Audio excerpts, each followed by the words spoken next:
Ang dami pong mga dinarate sila Matobato and Las Cañas tungkol sa mga specific cases of killings. Kung lahat man ito, kung totoo, palayan niyo ako ng kaso. May korte. My question lang, Senator De Lima, bakit hindi kayo nag-file ng mga kaso kung talagang naniniwala po kayo na meron ho talagang death squad? Why did you not file cases immediately? Gusto ko ang syudad ko maganda, malinis, at livable. At sa awa ng Diyos, ako ang nauna sa Pilipinas. Among those with highest data on killings or murders. So how can it be a safe city? Maraming namatay, pero ang namatay, sir, mga kriminal. Davao City is the safest place anywhere I go in the Philippines.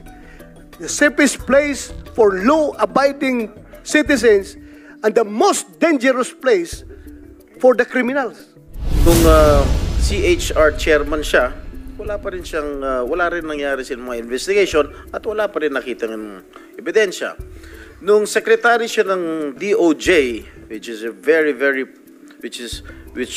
a very powerful cabinet position, wala po rin siyang mga nakitang ebidensya.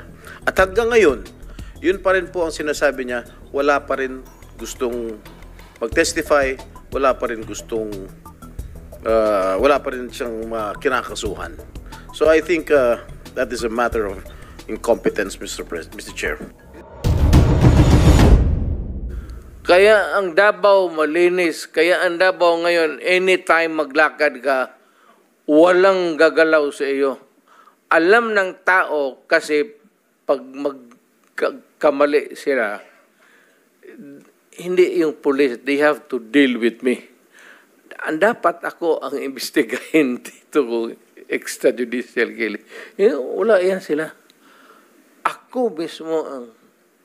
Mr. President, noong time na mayor ka, merong police na nag-involve sa droga sa Davao? Marami, sir. Oh, what happened to them as far as you know, Mr. President? Ayan, sila. Sila ang may alam. O, sige, tanungin natin sila. Sinabi ko. Sige. Sabihin mo, 24 hours, sabihin mo sa putang inang pulis mo. Pag nakita ko yan, patayin ko. Sige ba, I will now take the time of Senator Estrada. So, sino yung... wag lang, sir. Huwag ka na lang lumayo. Yan yung katabi mo. Mamaya, sir. Mamaya. Unahin ko muna itong bisita natin because we will always be with him. So, we have lots of opportunities to ask Senator Bato. He is the best performer, sir, kaya na senador. Mr. President, can I ask ito muna sila, no?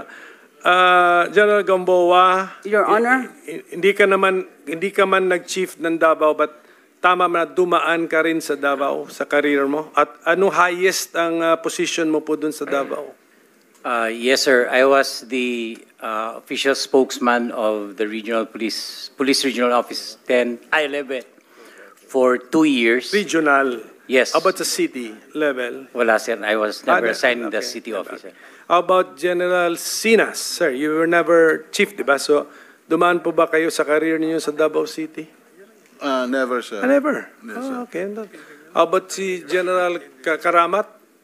Hindi, sa mic, sir, para naka-record. Never? Sa career niyo? No, Mr. Chairman, sir. So only General Gamboa sa regional level. What's the pleasure of Senator De Lima? just one or two sentences, Your Honors. Yeah, please, go ahead. We all heard from the horse's mouth that there are indeed death squads and pointed to certain former PNP chiefs or chiefs of Davao. These are very clear. Davao Death Squad to liquidate criminals, suspected criminals. Inducing, encouraging, and prodding people to kill directly or indirectly is not part of the duty of an executive official, whether it is mayor or president. Malinaw po, yung Davao Death Squad andyan. Marami pong sinabi dyan tungkol sila Matobato and Las Cañas. And Colonel Garma has confirmed that there is such a group, only that they are covered by code of silence. Hindi po madali talaga ang kumuha ng mga pag-aamin sa mga police officials na sila ang mga inutusan para pumatay. Ang dami pong mga dinarrate sila Matobato and Las Cañas tungkol sa mga specific cases of killings na yung order either pinapadaan kina Sonny Benaventura or kay Las Cañas, and at times, even from then Mayor Mr. Chair. Duterte himself. I'm sorry to interrupt. Thank you, the ma'am. good senator. Yes, you have the floor, you have the floor. Go ahead. The Go ahead. former senator is jumping into conclusion. Let the committee decide whether indeed there is an existence of the Davao Death Squad. Senator Estrada, may I Yes. just... Go ahead, sir. Yes, Mr. President. One statement. Kung lahat man ito, kung totoo, palayan niyo ako ng kaso. May korte. At sinasabi ninyo na bakit ninyo nalaman na matay, na ganun-ganun. So, ibig sabihin may witnesses kayo.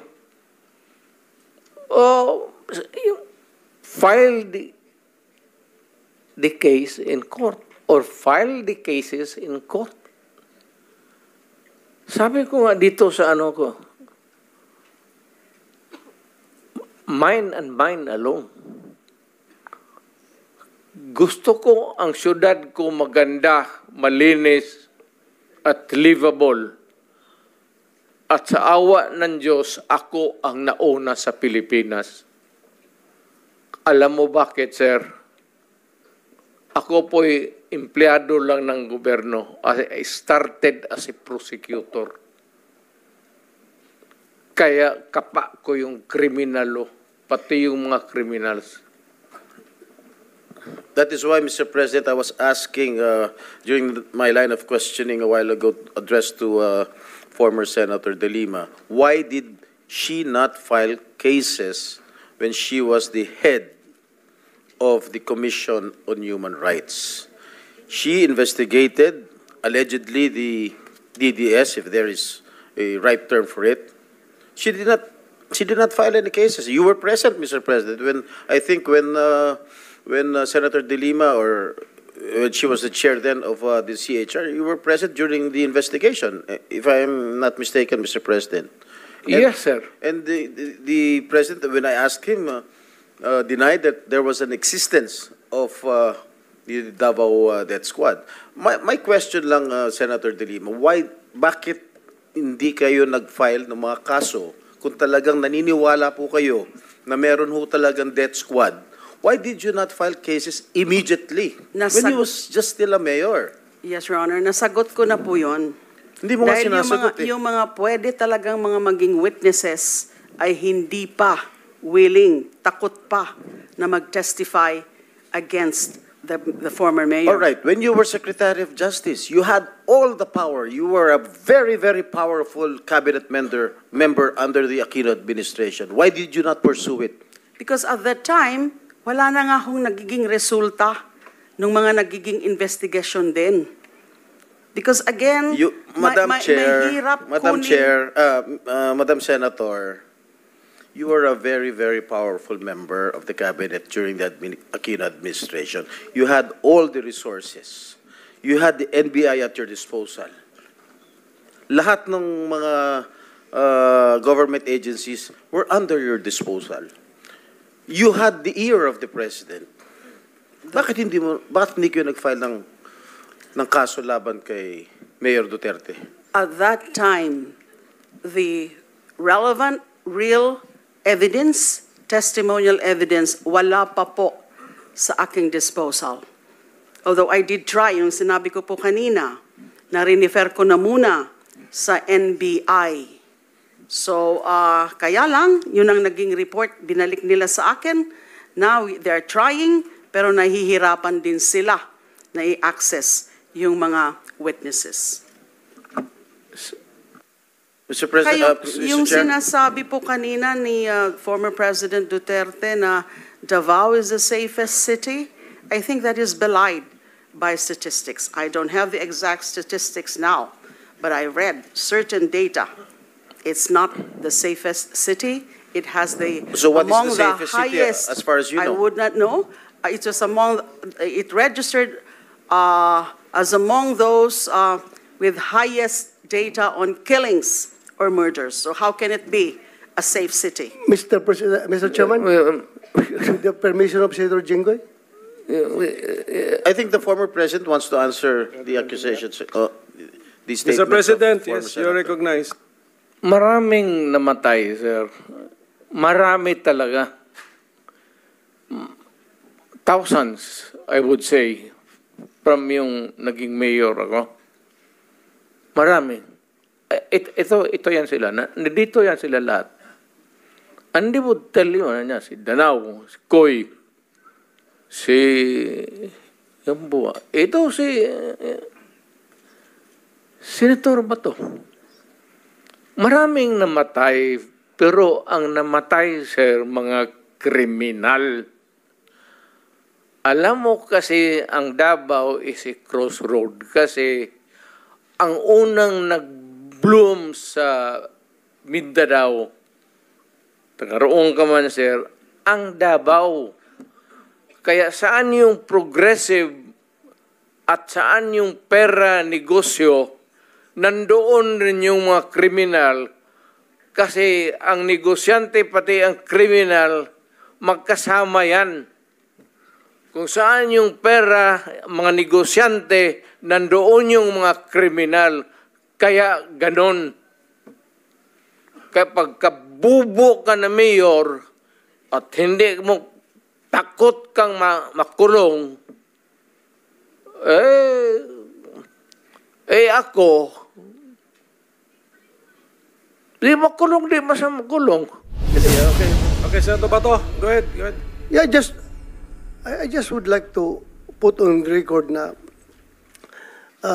the statement of our resource person, Attorney Laila de Lima, na Davao, dinidisclaim niya palagi na Davao is not the safest place in the Philippines. So what does that make of all these awards that was received by Davao City? Not only the LG of Davao City, the Davao City Police Office, ay palaging Best City Police Office of the Year. Halos forever na eh. Kaya there came a point na yung Davao City Police Office ay hindi na sinasali sa best competition as far as unit performance is concerned dahil yung ibang mga syudad hindi na makakatanggap ng award dahil Davao City palagi na nanalo based on record yan sa Camp Crame. Ngayon, ako mismo, I'm from Davao. I can tell you, Davao City is the safest place anywhere I go in the Philippines. The safest place for law-abiding citizens and the most dangerous place for the criminals. Talagang pag gumawa ka ng krimen ng Davao, pulis ako ng Davao, hahabulin talaga kita. Hahanapin talaga kita, Mr. Chairman. Pag ikaw gumawa ng krimen sa aking syudad, hahabulin talaga kita. Kaya po, Mr. Chair. para pagbigyan sila, sige, sila na naman. Sige po. Okay lang? Okay lang. Sige. Okay lang. Just last statement before I sige. wrap up, before I give the floor to Senator Risa. I just would like to put on record the statements made by former Senator De Lima. During the investigation here in the Senate, during her term, when she was still a senator, wala pa rin nakitang ebidensya tungkol dyan sa mga DDS na tinatawag. Nung CHR chairman siya, wala rin nangyari sa mga investigation at wala pa rin nakitang ebidensya. Nung secretary siya ng DOJ, which is a very very powerful cabinet position, wala po rin siyang mga nakitang ebidensya. At hanggang ngayon, yun pa rin po ang sinasabi niya, wala pa rin gustong mag-testify, wala pa rin siyang kinakasuhan. So I think that is a matter of incompetence, Mr. Chair.